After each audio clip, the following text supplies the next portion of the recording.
Hello, thank you all for coming. This is Carlos, this is Joy, and that's Shivani, and there is Holly, and they are my audience members for this speech. My speech is about the argument between nonfiction and fiction, and my question to y'all is whether or not y'all can remember how much y'all enjoyed the last fiction book you read and the last nonfiction book you read, and which one you preferred. And, for that matter, which of the fiction books do you remember more than your nonfiction books? Are they more appealing to you? Do they speak to you more? So the argument that I'm posing is that nonfiction should take greater precedence in our lives. And to that effect, I'm going to discuss whether or not fiction deserves as much value in our society as nonfiction does, and what we can do to mitigate and change our preferences for nonfiction. So, nonfiction, first of all, is defined as being something, as a work that is expressing reality. It is meant to relay facts and concerns to a subject or a story. And some of these stories are typically written poorly, which is one reason why science is underrepresented in our culture. It is figuratively the most boring subjects to read about, and it is considered a secondary education. Some of the works that are considered pleasurable and that have been applied to our curriculums as youths are books by Anne Frank, her diaries, the books of Maya Angelou, such as I Know Why the Caged Bird Sings.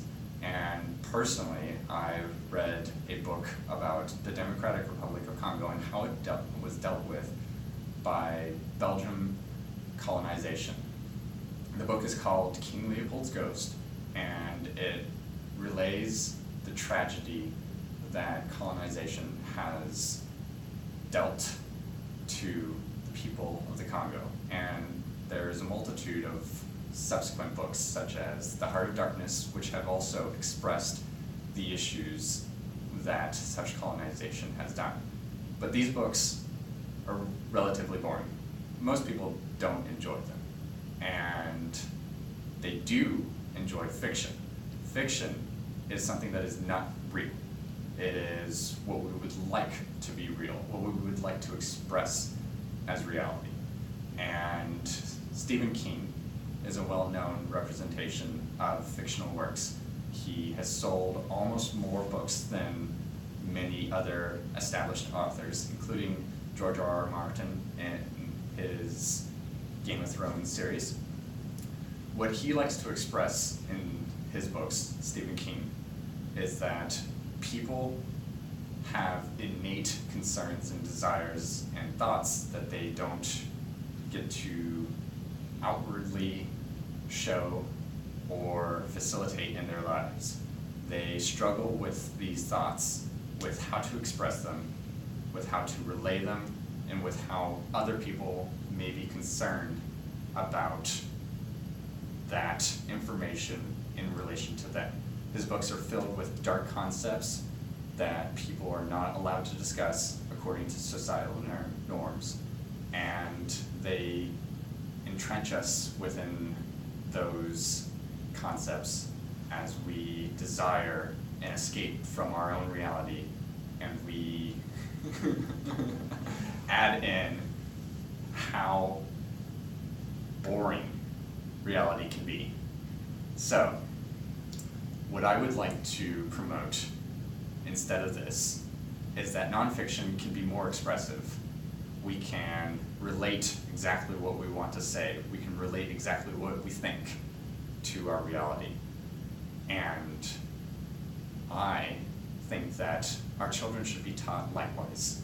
Our children have been grown and raised on fictitious media, such as all of Marvel, such as DC, and even Disney is a culprit in raising our children in manners that they may think to be reality, and will suffer when that is not the case. They express that the reality that they live in is not as good as the reality that they could be in, and that they escape in fiction.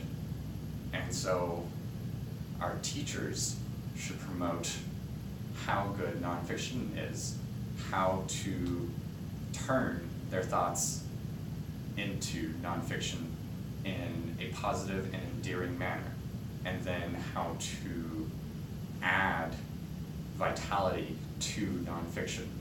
It's boring. It's really boring right now. It's underrepresented in our arts, and we do very little to appreciate life as is. It is unexpressed the wonders of reality, and we could do more. We just don't express it well. Y'all don't know what I'm thinking that well because of how I'm expressing it. And that's more of an indictment of how little we structure nonfiction as opposed to fiction. I could make up stories for y'all about how good the environment of some made-up world is, how much this character represents who I would like to be. But what I really should tell y'all is how much I would like to be, who I would like to be, who I am.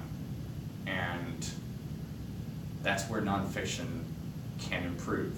We can improve nonfiction by changing how we express ourselves to each other.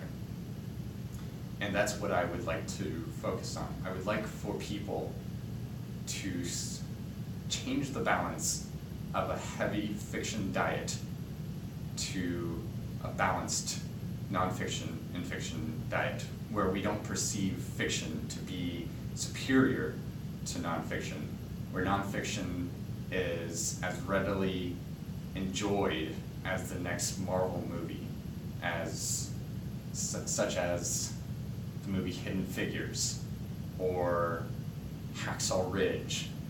And so that these novels, these movies, and these TV shows are